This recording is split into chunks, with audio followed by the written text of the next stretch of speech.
which I thought was evoked by the old Jefferson Airplane song, Lather. And we said, does it sound too much like Lather? And so we actually, to avoid the original, we completely changed the song around. I don't think it sounds anything like Lather now, but I remember Alan on it saying, oh man, is that Lather? There's also a Madonna song, Don't Tell Me, where, God, I can't remember what song it was, but I remember Alan and I had another one of our disagreements. But other than Don't Tell Me, which I don't think you could possibly hear in there, and Father, I'm Sorry with this lather influence, I don't think we ever came up with something that was even close. Right. And Alan sort of prided himself on saying, I know this stuff cold. So, On the Moon, do you want to hear it for a minute? yeah, let's listen, because that was an early song. That's number 7.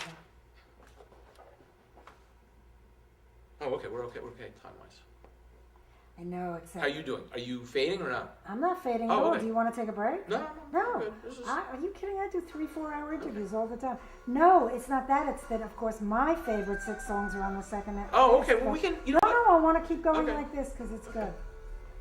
And it's warming you up too.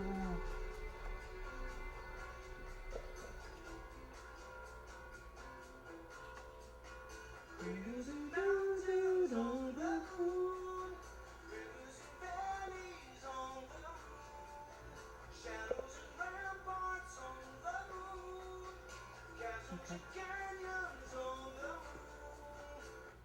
This is a much better song than I remember. Seriously. Tell me about On the Moon. A, what it's about, and then Hello? No, we're fine. Okay. tell me about On the Moon, what it's about, and then how you happen to do it. On the Moon was really a song about this, what must have been one of the great moments in human history and intellectual thought, when Galileo points his telescope at the moon, and he had kind of this 40-power telescope, which was so much more powerful than anything anybody could have imagined, and he actually was able to discern that the moon wasn't this perfect, spherical, crystalline object. He could see the mountains and where the craters were, and the rivers, and that's when he realized that the both from what I'll call the scholastic point of view as well as the religious point of view, the moon was not this perfect object. It had all these imperfections, and so as you're looking up, you have this epiphany in history, where literally, oh my God.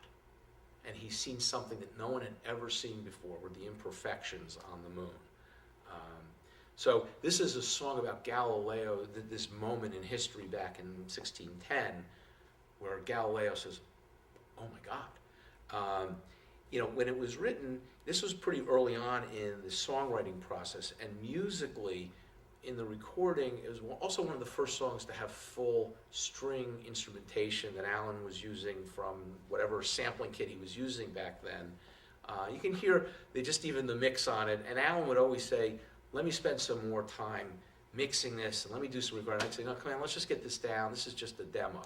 So what you're really hearing, on the demo is, songs that were done very compressed, very limited budget, because I was cheap. This is one of the first slightly more advanced recordings we did from an instrumentation standpoint, and it's got a very, the harmonies in particular were sort of, I thought, Haunting is probably a little bit too strong, but it's a song I like to listen to a lot.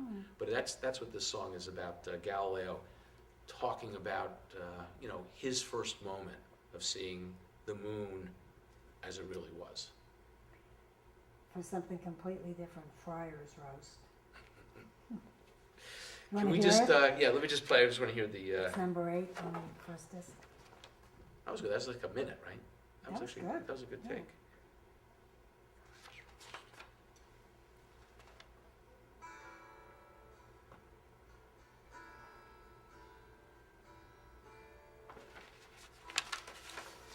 Is Friar's Roast? Hmm?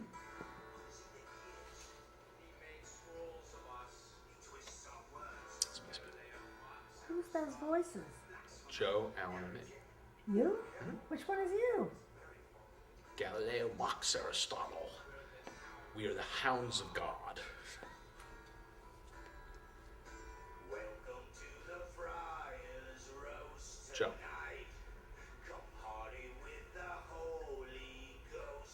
Okay, you remember it now, right?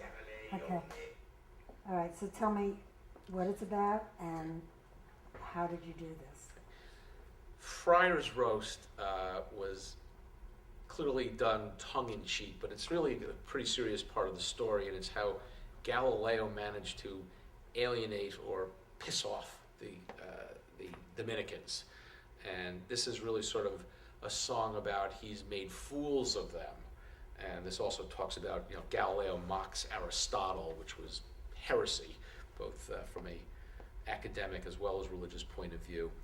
But this was kind of a fun song that I actually didn't even know that we were going to record it. I just sort of got this idea about these, sort of, three monks sitting around with the dark hoods on and the fire burning, saying how we're going to get back at Galileo. So this is the beginning of Galileo's downfall, when he had so humiliated the Dominicans that they were scheming to get him back. Also, this was a classic when, for the chorus, if you listen to Joe Lynn, he kind of really wails on let him hang, let him burn, and it was really kind of like, wow. So it became almost, it felt like, you sometimes see this in a Disney film, but it was a great fun with this song, and it was meant to be tongue-in-cheek and humorous, but at the same time, a very serious part of the story. Anything else you want to say about that? I think that's good. Unless you want to tell me how you brought in the stuff for it and how you recorded it, but I just think That's these good. nuggets about each song are good. Okay, like that. and then the way we're doing, it's set up so we can, as it unfolds, and we talk to Alan and Joe, they'll probably have different And memories you'll of the watch song. this, and then you'll see Yeah. other things you want to say about it, and we'll probably have Okay. to do it again anyway. But okay, so I didn't realize the three of you recorded that. I was wondering whose voices those were. Yeah, that That's was- funny. Living in the World. Do you want to hear it? Yeah, let's listen, because this Number Living in 9. the World is sort of the start of what I call phase 2, where we get, the music became a little bit more serious, there's a little more Complex? gravitas, complex, and Was Faith, the Truth, and Reason in that one? Faith, Truth, Reason was in phase 1. Really? What Which is- about Save the World? Phase 2, What about And Yet It Moves? phase 2, What about Aeropagitica? phase 2, What about Last Kiss in Venice? all the way, that was the Phase song. No, it got completed in phase 2. Oh, Last Kiss was the song that almost killed me. and Lights of Heaven? Phase 2. See, phase 2 is much more sophisticated. Yeah. That's what I think. Yeah. Yeah. Well, that's interesting too. That's why. Okay, so Living in the World. Let's hear that. It's number 9 on the first disc. Is it stuck somewhere? No, I just the.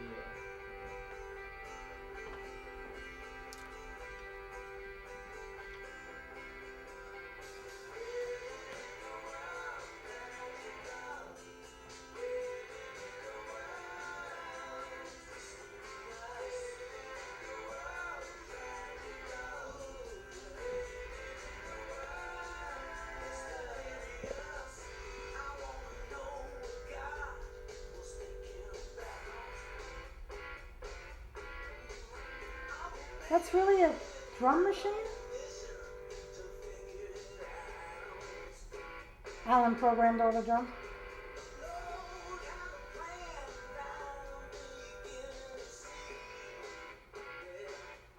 Okay. Okay. Very melodic chorus, really good guitar chords, improvised vocals. Tell me about Living in the World, what it's about, and anything you remember about doing it. Living in the World sort of was the first song when I think of as sort of phase 2. So it's almost, the transition from the early days when it wasn't clear where we were going with this to sort of a conscious decision to say, okay, this really could be, maybe a full rock opera, it could be done theatrically. And it really reflected sort of, a growing, certainly for me, growing into sort of the next stage of the music, and some of the technical sophistication. This must have been when the new, Alan kind of got the new G5 and we had all these new sampling kits. But this one was very, very much guitar driven. And, the obvious things, if you listen to Living in the World, Magical, people would say, well, isn't this, Madonna's living in the material world? And it's a completely different Yeah, we had to take this off the tape.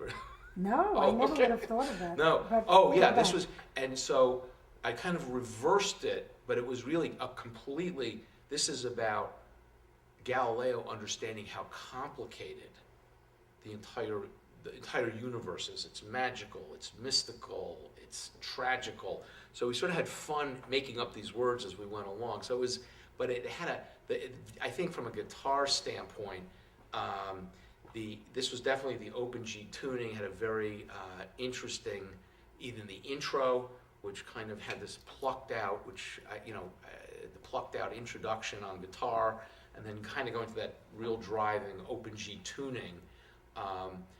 But this was also Galileo saying, I'm going to explain the entire universe to everybody. I'm going to unravel the whole thing. And so this is that song about,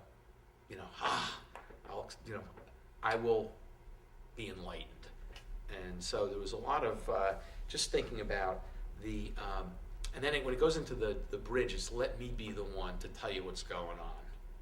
And so this is Galileo saying, I have to explain how the world works to everyone. And that was his mission in life. He wanted all the credit, but at the same time, he was this great scientist in certain respects and not so great in other respects, which is part of the story.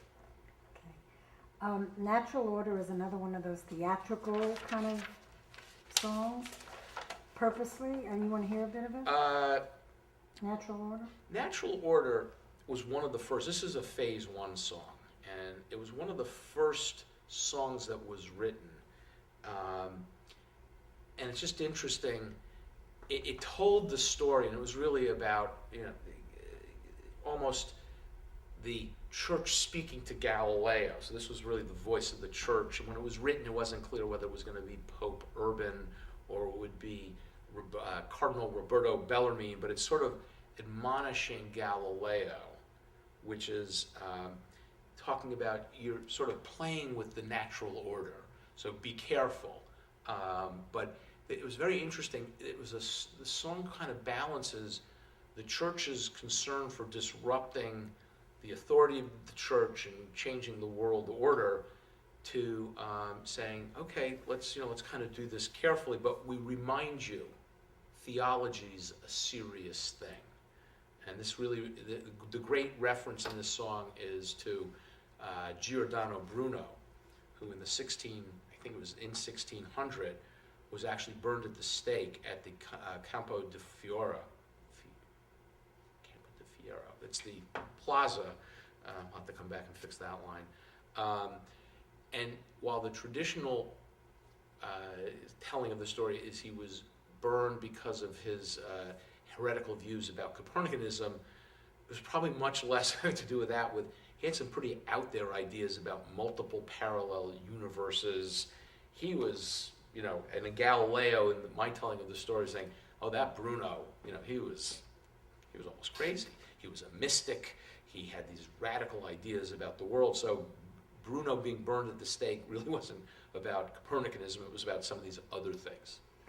How much did you draw on the material that you read and the actual writings of that time for the lyrics? I don't mean in terms of the storyline for the lyrics, but actual things like, Episimora, obviously. Yeah, there's probably Alpagitica, things like that. Yeah. But was there a lot of that? Yeah, there were many great quotes, and I remember reading the James Reston book, and a lot of this inspiration for the songs came from what I call chapter titles. So, and then there would be these amazing quotes that you'd read, and I can think of 3, 4, 5, 6 of them.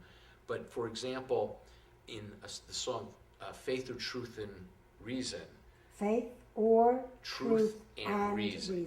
Faith or truth and reason. So faith or truth and reason, when you are faced with someone, you're on a sinking ship, faith is really the thing that you turn to.